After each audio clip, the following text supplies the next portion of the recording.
Mesdames et messieurs, bonjour. Ravi de vous retrouver et bienvenue à cette nouvelle édition de notre programme Autour du monde concernant notre continent, l'Afrique. Mais avant de commencer cette édition, nous vous souhaitons toutes et tous un très joyeux Ramadan, bon Ramadan. Eh bien, l'édition d'aujourd'hui, du lundi 11 mars 2024, sera également consacrée au mois béni de Ramadan, notamment en Afrique. Alors, joyeux Ramadan et les Égyptiens et les musulmans échangent les vœux à l'occasion de l'avènement du mois béni de Ramadan qui débute aujourd'hui en Égypte et dans les pays arabes le lundi 11 mars. Et nous vous invitons bien sûr à savoir avec nous comment le Ramadan est célébré en Égypte. Avec Dalia Karam, restez avec nous. Quelques jours avant le début du mois béni de Ramadan, les rues se parent de guirlandes confectionnées avec du papier baillon et des fanous. Les fanous sont le symbole du mois de Ramadan en Égypte. Quelques semaines avant les festivités, les lanternes encombrent les étals des souks et les rayons des supermarchés. Il y en a pour tous les goûts, de toutes les tailles et pour toutes les bourses. Les unes offrent une animation musicale, les autres une invocation. Pour les enfants, elles sont à l'effigie des héros de dessins animés, mais les plus belles sont les lanternes traditionnelles. À partir de la prière de l'Asr, milieu d'après-midi, les feuillets et les commerces s'activent pour préparer les repas de la rupture de jeûne. Des plats traditionnels sont toujours au menu. À cette période de l'année, on rencontre des vendeurs ambulants de jus de canne à sucre, de caroubes ou encore d'hibiscus qui font leur apparition environ 2 heures avant le coucher du soleil. Les habitants viennent y chercher une bouteille ou deux en échange de quelques livres. Les restaurants qui servent des plats à base de fèves et autres plats traditionnels pullulent dans les quartiers populaires. Le bal des charrettes et les appels des marchands rythment la fin d'après-midi. Mais le partage est au centre de ce vacarme organisé. L'entraide et la bienveillance régissent ce mois béni. Chacun essaye de faire sa part pour que tout le monde puisse rompre le jeûne dignement.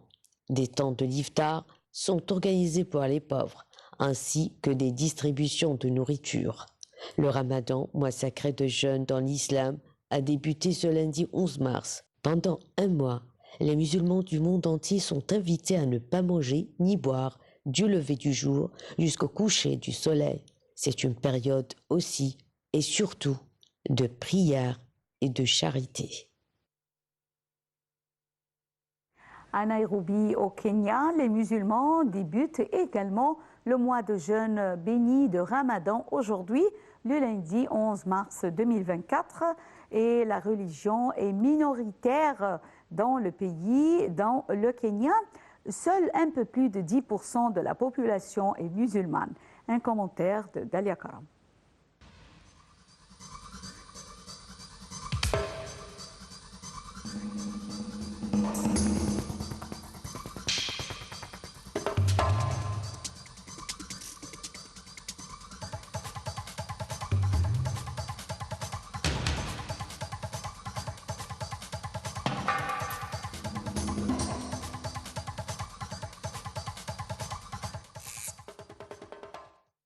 Alors que le top départ du Ramadan a été donné ce lundi 11 mars, vendredi, la communauté musulmane du Kenya annonçait déjà les couleurs. Entre courses au marché principal de Nairobi, la capitale, et prières à la mosquée pour préparer le mois sacré de Ramadan.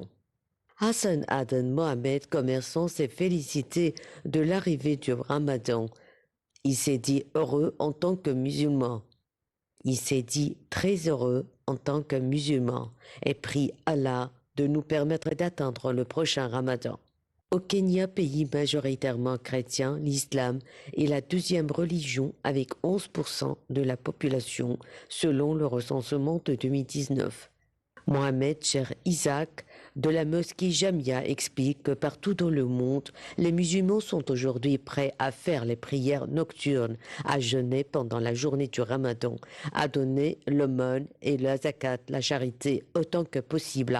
Ils doivent tendre la main à ceux qui sont moins chanceux dans notre société et s'entraider pour résoudre certains problèmes économiques et sociaux auxquels nous sommes confrontés d'une manière ou d'une autre. La population musulmane du Kenya a été introduite par des marchands arabes qui sont arrivés sur la côte Swahili vers le 8e siècle. Le mois de Ramadan s'achèvera par la célébration de l'Aïd al-Fitr, où il est coutume d'offrir des vêtements, cadeaux et pâtisseries.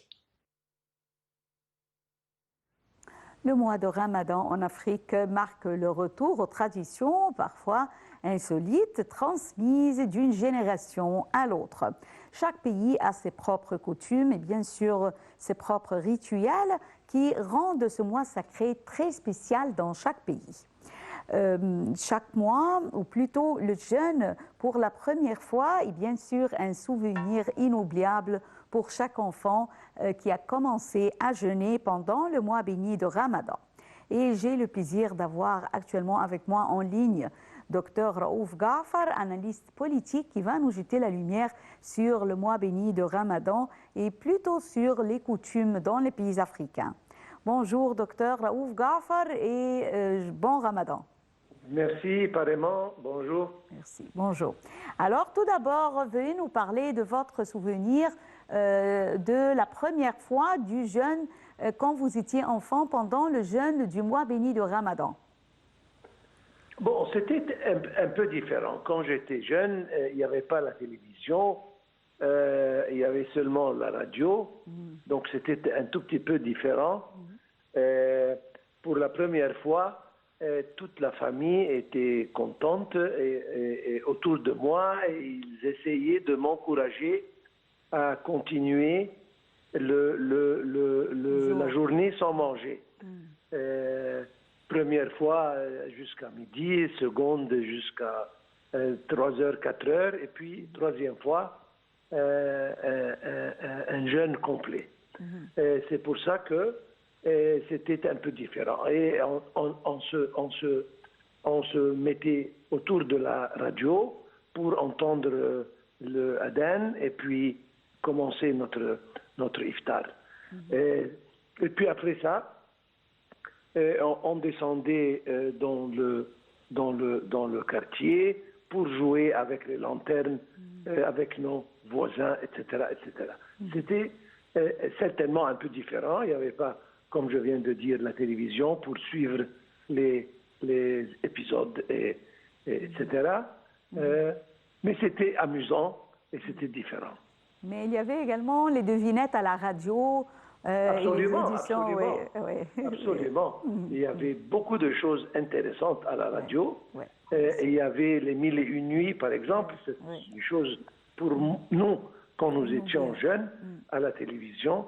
Durant le mois de Ramadan, on suivait la 1001 nuits chaque jour pour 15 minutes. Et puis les devinettes qui étaient très importantes avec Amal Fahmi. C'est-à-dire tellement de souvenirs. Les jeunes gens de mon âge se rappellent bien de ceci, et peut-être c'était un peu plus amusant que ces jours-ci. Selon vous, comment vit-on le Ramadan en Afrique? Quelle est la différence? Comme vous l'avez dit dans votre petit discours, il y a des mœurs et des habitudes qui ont été conservées depuis longtemps. Et dans certains pays, quand le Ramadan commence, les gens vont sur les plages et avec les tambours et ils dansent jusqu'au suhour. Dans d'autres pays, on ouvre la porte durant le iftar, par exemple, si jamais quelqu'un est de passage ou bien un pauvre, il peut rentrer pour jouir d'un iftar avec les messieurs de la maison, ce qui veut dire c'est un mois généreux, et ça c'est une manifestation de cette générosité.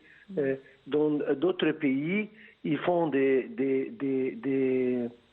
des tartes spéciales avec beaucoup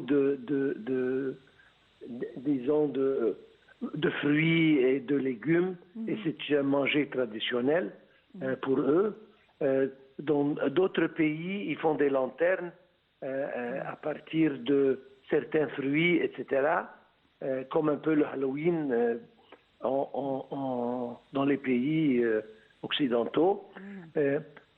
Voilà, si jamais il y a une nouvelle mariée, le premier jour de Ramadan, elle doit visiter ses beaux-parents et célébrer la première journée de Ramadan avec eux, etc., etc. C'est-à-dire plein de traditions, plein de des choses amusantes. Souhour, par exemple, il y a des messieurs qui vont avec des tambours en groupe pour essayer de réveiller les gens pour avoir leur souhour, etc. Ouais. Comment les enfants accueillent-ils le mois béni de Ramadan dans les pays africains et en Égypte? Avec leur lanterne, et ils dansent, ils chantent après l'iftar toute la soirée. Et c'est un mois de famille, c'est-à-dire par tradition, les familles se groupent et tout le monde se visite. Et ça, c'est pour apprendre aux enfants que c'est la terre, comme on dit en arabe, c'est-à-dire il faut garder des relations très étroites avec la famille.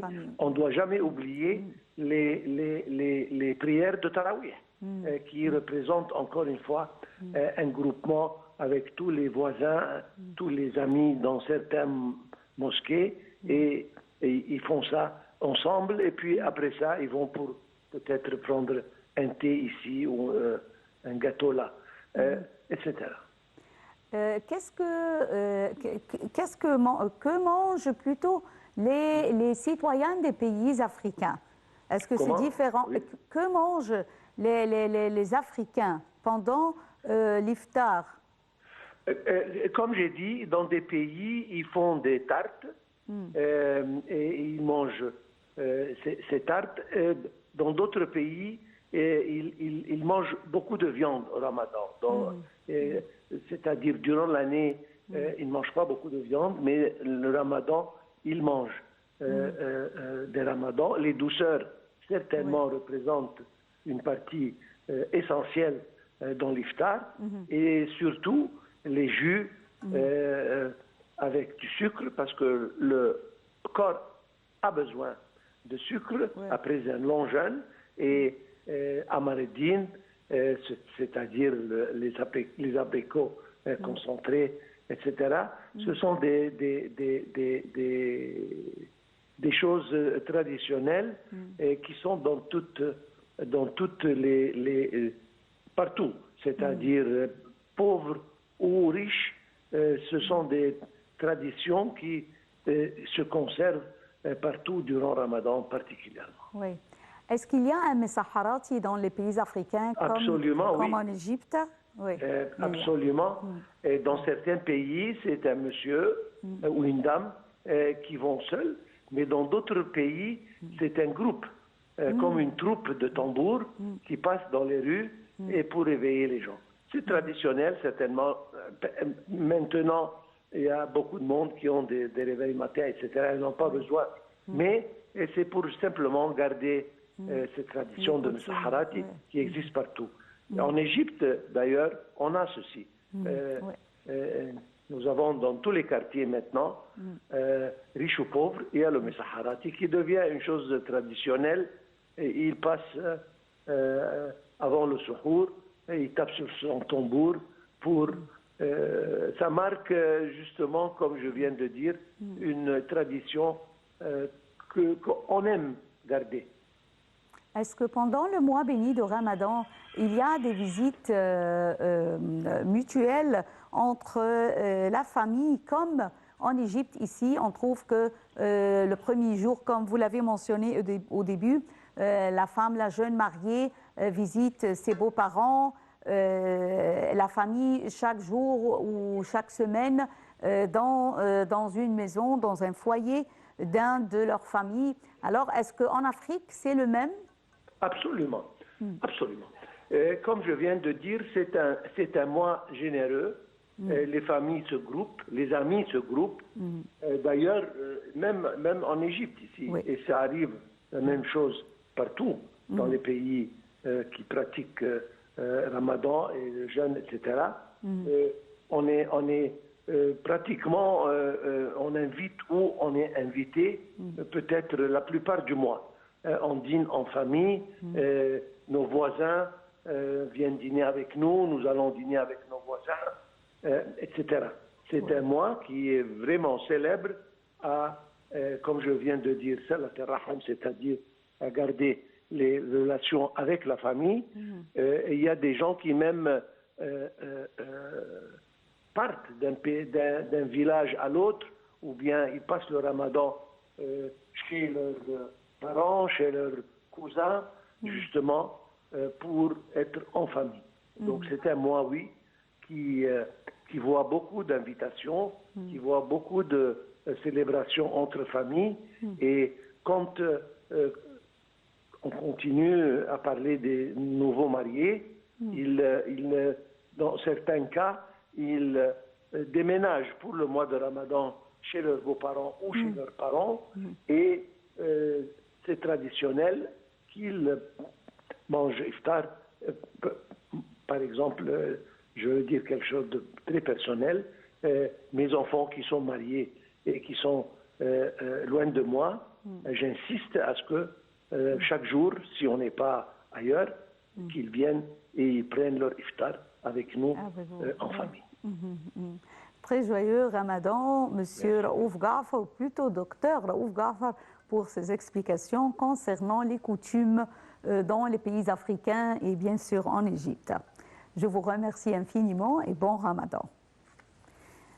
Enchaînons, mesdames et messieurs, avec l'Algérie, puisque en Algérie, on voit que le président algérien Abdelmajid Tebboune a inauguré officiellement la grande mosquée d'Alger, la troisième plus vaste au monde et la plus monumentale d'Afrique, symbole de la force et de la religiosité de l'État. Ce projet a été marqué par des retards et des dépassements de coûts avant de voir le jour. Shams Senebi nous donne plus de détails sur ce mosquée. Le président algérien Abdelmajid Tebboune a inauguré la grande mosquée d'Alger sur le littoral méditerranéen. Symbole de la force et de la religiosité de l'État, ce projet a été marqué par des retards et des dépassements de coûts avant de voir le jour. Le monument a été construit par une entreprise chinoise au cours des années 2010. Il est doté du plus haut minaret du monde qui mesure 265 mètres. Aujourd'hui, c'est la récompense des immenses efforts de nos martyrs que représente ce lieu et aussi un enseignement pour nous guider vers le bien, le bon et la modération, sachant que l'Algérie est connue pour ses savants comme Abdelhamid Bebandis et les oulémas musulmans qui ont tous œuvré pour la diffusion de l'islam et d'un islam modéré, c'est ce qu'a déclaré le secrétaire général de l'Union mondiale des oulémas musulmans. La grande mosquée d'Alger est la plus grande en dehors des villes les plus sacrées de l'islam. Elle possède une salle de prière pouvant accueillir 120 000 personnes. Sa particularité est d'avoir été conçue avec une vision moderne puisqu'elle comprend également une aire d'atterrissage pour hélicoptères et une bibliothèque pouvant accueillir 1 million de livres. La mosquée d'Alger est la troisième plus grande mosquée au monde en termes de taille et d'architecture et la plus grande en Afrique où nous nous trouvons. Elle sera, si Dieu le veut, le point de départ de cette nouvelle invitation à l'islam, c'est ce qu'a déclaré un Algérien convié à l'inauguration. Ouverte aux touristes internationaux et aux visiteurs d'État en Algérie depuis environ 5 ans, la grande mosquée d'Alger a été officiellement inaugurée par une cérémonie afin d'ouvrir la mosquée au public à temps pour accueillir les prières nocturnes pendant le mois sacré musulman du Ramadan. Mesdames et messieurs, avec ce commentaire, nous arrivons à la fin de cette édition de notre programme Autour du monde concernant l'Afrique. Merci pour votre fidélité à Nile TV International. Bon Ramadan et bonne journée. Au revoir.